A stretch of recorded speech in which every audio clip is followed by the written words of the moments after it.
మోడీ 1.0, మోడీ 2.0కు మోడీ 3.0కు ఒక fundamental difference ఉంది. So Modi మొదటిసారి రెండోసారి ప్రైమ్ మినిస్టర్ అయినప్పుడు సొంతగా మెజారిటీ ఉంది, బీజేపీకే మెజారిటీ ఉంది కనుక మిత్రపక్షాలతో సంబంధం లేకుండా తన ఎజెండా అమలు చేశాడు. కానీ మోడీ 3.0 ఇందుకు డిఫరెంట్. బీజేపీకి సొంతగా మెజారిటీ లేదు, మిత్రపక్షాలతో కలిపినా కూడా మెజారిటీ కంఫర్టబుల్గా లేదు. 20 మంది ఎంపీల మెజారిటీ ఉంది, సొంతగా అయితే 30కి పైగా ఎంపీలు తక్కువ పడుతున్నారు.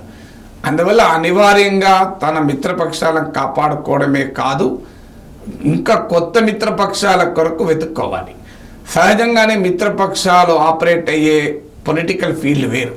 నితీష్ కుమార్ బీహార్లో చేసే పొలిటికల్ ఫీల్డ్ వేరు, చంద్రబాబు నాయుడు ఆంధ్రప్రదేశ్లో చేసే పొలిటికల్ ఫీల్డ్ వేరు. అందువల్ల ఆయా పార్టీలు తమ పొలిటికల్ ఫీల్డ్ ఏంటి, తమ సపోర్ట్ బేస్ ఏంటి, వీటి ఆధారంగా విధానాలపైన నిర్ణయాలు తీసుకుంటారు.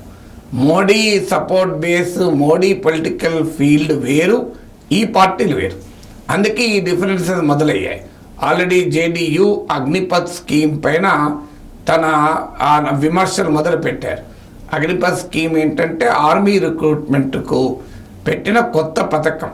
ఈ పథకం ద్వారా రిక్రూట్ అయ్యేవారు సైన్యంలో ఫుల్ టైమ్గా ఉండరు, వారు 4 ఏళ్ల పాటు పనిచేస్తారు. వాళ్ళని అగ్నివీర్స్ అంటారు. సో వీరు 4 ఏళ్ల తర్వాత అగ్నివీరులలో 25% రిటైన్ అవుతారు, మిగతా వారిని వాళ్ళని పంపించేస్తారు. వాళ్ళకి అఫ్కోర్స్ ఫైనాన్షియల్ ప్యాకేజ్ ఇచ్చి పంపించేస్తారు. దీనిపైన తీవ్రమైన వ్యతిరేకత వచ్చింది. ముఖ్యంగా ఆర్మీ రిక్రూట్మెంట్ బాగా జరిగే యూపీ, రాజస్థాన్, హర్యానా ఈ రాష్ట్రాల్లో తీవ్ర వ్యతిరేకత వచ్చింది. అది ఎన్నికల ఫలితాలపై కూడా ప్రభావం చూపింది. అందుకే జేడీయూ ఫస్ట్ టైం రియాక్ట్ అయింది, ఈ స్కీమ్ మార్చాలని. ఇప్పుడు వస్తున్న వార్తల ప్రకారం స్కీమ్ రద్దయినా చేస్తారు, లేదంటే తగు మార్పులైనా చేస్తారు. అంటే దీన్ని బహుశా ఈ స్కీమ్లు 4 years కాక 7 to 8 years చేయడము, 25% రిటైన్ చేయడం కాక 60-70% రిటైన్ చేయడం. అంటే ఒక రకంగా రద్దు చేస్తే మోడీకి ఫేస్ సేవింగ్గా ఉండదు, పొలిటికల్ ఫేస్ పోతుంది కనుక రద్దు కానట్లే ఉంటూ రద్దు అవుతుంది. ఇది మార్పు జరగచ్చు. ఆల్రెడీ గతంలో వ్యవసాయ చట్టాలు తీసుకొచ్చి తనకు స్వయంగా మెజారిటీ ఉన్నా వాటిని విత్డ్రా చేసుకొని క్షమాపణ చెప్పాల్సి వచ్చింది మోడీకి. కారణం యూపీ అసెంబ్లీ ఎన్నికలకు ముందు ఇది తీవ్రమైన ఇష్యూగా ముందుకొస్తే యూపీలో దెబ్బతింటామే అన్న అనుమానంతో ఆ 4 చట్టాలు వెనక్కి తీసుకున్నారు. ఇప్పుడు మోడీ ఎజెండాలో 1 nation 1 election ఉంది. దీనికి కూడా బహుశా వ్యతిరేకత వస్తుంది. అయితే మోడీ బీజేపీ పట్ల భయంతోనో భక్తితోనో గతంలో సపోర్ట్ చేసిన పార్టీలు ఉన్నాయి. ఈవెన్ టీడీపీ లాంటి ప్రాంతీయ పార్టీలు కూడా 1 nation 1 electionకు సపోర్ట్ చేశారు. ఇవాళ మోడీకి మెజారిటీ లేని టైంలో వీళ్ళు సపోర్ట్ చేస్తారా? ఎందుకంటే క్లియర్గా ఇది ప్రాంతీయ పార్టీలను దెబ్బతీసి బీజేపీకి లాభమై జాతీయ పార్టీలకు లాభం అయ్యేటువంటి పథకం. ఇప్పుడు మీకు ఉదాహరణకు తెలంగాణలో అసెంబ్లీ ఎన్నికలు విడిగా జరిగితే బీజేపీకి 14% ఓటింగ్ వచ్చింది. పార్లమెంట్ ఎన్నికలకు వచ్చేవరకు అది 35% పెరిగింది. కర్ణాటకలో చూడండి మీరు, బీజేపీకి అసెంబ్లీ ఎన్నికల్లో రాలేదు, పార్లమెంట్ ఎన్నికల్లో వచ్చింది. ఇలా అసెంబ్లీ ఎన్నికల్లో రాకుండా పార్లమెంట్ ఎన్నికల్లో ఎక్కువగా పర్ఫామ్ చేస్తుంది బీజేపీ కనుక పార్లమెంట్ ఎన్నికలతో పాటే అసెంబ్లీ ఎన్నికలు పెట్టాలన్నది బీజేపీ వైఖరి. దీనికి మరి ఎంతమంది అంగీకరిస్తారో చూడాలి. ఇక యూనిఫామ్ సివిల్ కోడ్ ఆల్రెడీ దీనిపైన జేడీయూకి అభ్యంతరం ఉంటుంది, టీడీపీకి కూడా అభ్యంతరం ఉండొచ్చు. ఆల్రెడీ లోకేష్ నేషనల్ ఛానల్ అడిగితే ఆయన సూటిగా వ్యతిరేకిస్తామని చెప్పకపోయినా తమకు డిఫరెన్సెస్ ఉన్నాయని ఎక్నాలెడ్జ్ చేశాడు. అందుకే నాయుడుజీ మోడీజీ మాట్లాడుకుంటారు, ఇందులో ఎవరైనా మరొకరిని కన్విన్స్ చేయాలి అన్నాడు. అంటే మోడీ నాయుడునన్నా కన్విన్స్ చేయాలి, నాయుడు అన్నా మోడీని కన్విన్స్ చేస్తాడు అన్నాడు. కానీ అది మోడీ ఇష్టం అని అనలే. అంటే మోడీ ఏకపక్షంగా యూనిఫామ్ సివిల్ కోడ్ కనుక పట్టుకొస్తే TDP will reserve its right to oppose అనేది క్లియర్గా అర్థమవుతుంది. ఇక ముస్లిం రిజర్వేషన్లపైన ఎన్నికలప్పుడు బీజేపీ పెద్ద ఎత్తున క్యాంపెయిన్ చేసింది. నేను ఆ రోజు కూడా చెప్పాను, ముస్లిం రిజర్వేషన్లు మన దేశంలో లేవు, ఉండవు కూడా. మతం ప్రాతిపదికగా రిజర్వేషన్లు రాజ్యాంగ విరుద్ధం.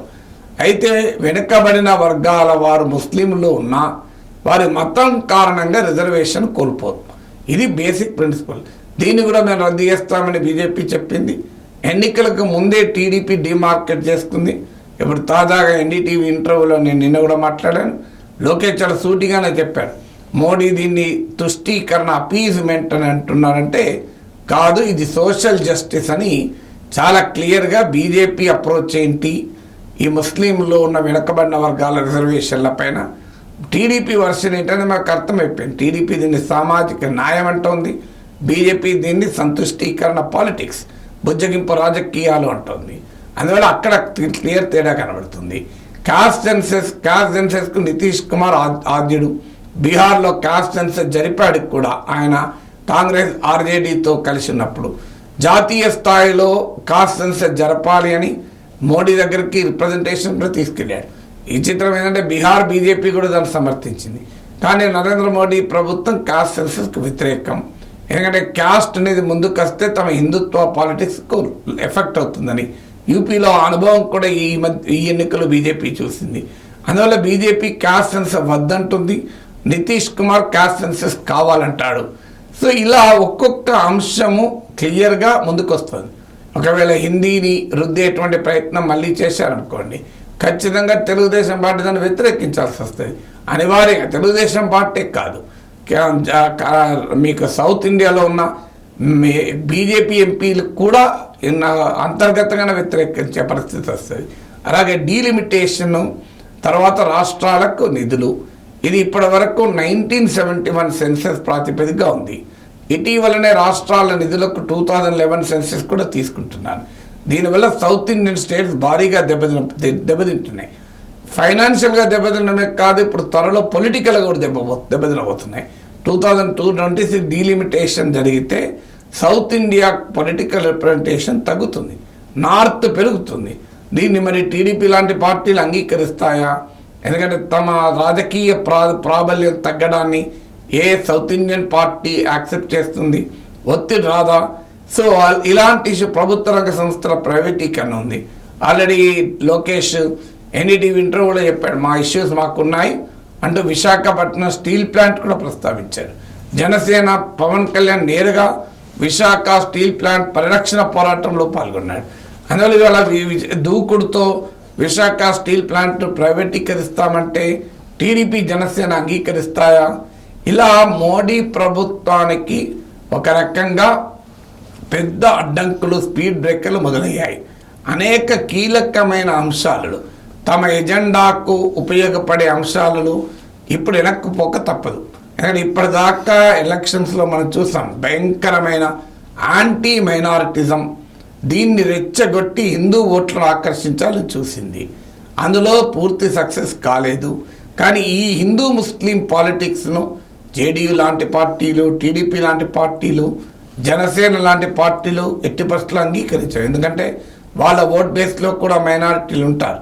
ఈ విషయం లోకేష్ ఎన్డీటీవీ ఇంటర్వ్యూలో క్లియర్గా చెప్పాడు. మైనారిటీల పట్ల తమ పార్టీ నిబద్ధత ఏమిటో కూడా చెప్పాడు. అందువల్ల ఈ అలాగే అగ్రెసివ్ హిందుత్వ ఎజెండా, కాశీ, మథుర, ఈ టెంపుల్స్ పైన ఎజెండా ముందుకు తీసుకొస్తే కూడా బీజేపీ మిత్రపక్షాలు అన్కంఫర్టబుల్గా ఉండే అవకాశం ఉంటుంది. ఎందుకంటే బీజేపీ కోమో మెజారిటేరియన్ హిందూ కన్సాలిడేషన్ ప్రాతిపదిక, కానీ టీడీపీ, జేడీయూ, ఇతర మిత్రపక్షాలు హిందుత్వ పాలిటిక్స్ పైన వాళ్ళ బేస్ కాదు. అందువల్ల వాటికి కూడా అక్కడి నుంచి వ్యతిరేకత వచ్చే అవకాశం ఉంటుంది. రాజ్యాంగాన్ని మార్చి మేము సెక్యులర్ అన్న పదాన్ని తొలగిస్తామని బీజేపీ వాళ్ళు మాట్లాడుతూ వచ్చారు. ఇప్పుడు ఆ పదం ముట్టుకుంటే మీకు నితీష్ కుమార్ ఒప్పుకుంటాడా, చంద్రబాబు నాయుడు ఒప్పుకుంటాడా? ఎందుకంటే Nitish Kumar, Chandrababu Naidu committed secular leaders కదా, నికార్సైన లౌకికవాదులు. అందువల్ల మోడీ ఎజెండాకు ఖచ్చితంగా స్పీడ్ బ్రేకర్లు తప్పవు.